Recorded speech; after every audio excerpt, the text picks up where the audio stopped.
கடமையாக்கப்பட்டிருக்குன்னா வாஜிபு தரஜாவில் வருது. 9, 10 நோன்பு வைக்கிறது வாஜிபுடைய தரஜா கடமையாக்கப்பட்டுள்ளதுன்னு வருது இல்லையா ஹதீஸ்ல. அப்போ அது வந்து வாஜிபுடைய தரத்தை அந்த கடமைன்னு வந்துட்டாலே வாஜிபு பர்லு தானே வரணும்.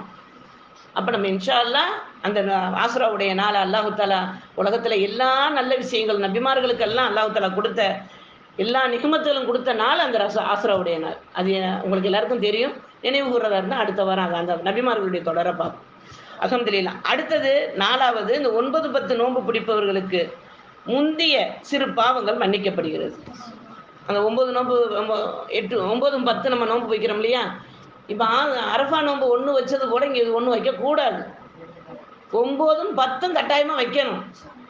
அப்படி இப்போ 9, 10 வைக்க முடியல, 10, 11வது வைக்கணும். ஒரு நோன்பு பிடிப்பவர்கள் யூதர்களுடைய செயல் நம்ம வைக்கக்கூடாது அப்படின்னு நம்ம ஆளை பதிய வச்சுக்கிறணும். ஏன்னா இப்போ எல்லாரும் கேள்வி வரும், ஏன் ஒரு நோன்பு வச்சா என்ன?